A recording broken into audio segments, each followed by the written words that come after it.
মালিক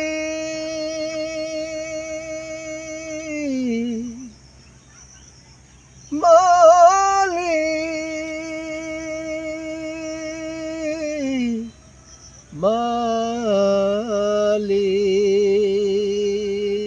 মালিক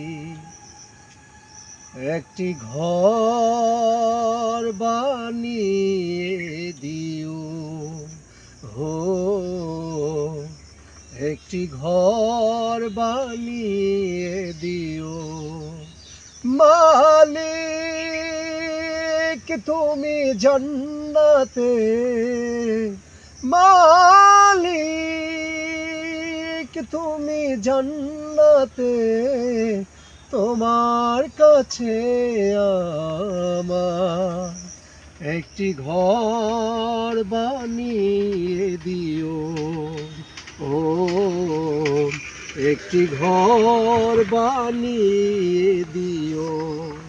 সে বিভীষিকাময় মহাদিনে তোমার প্রতিবেশী করে নিও মালিক তুমি জান্নাতে তোমার কাছে আমার একটি ঘর বানিয়ে দিও হো একটি ঘর বানিয়ে দিও।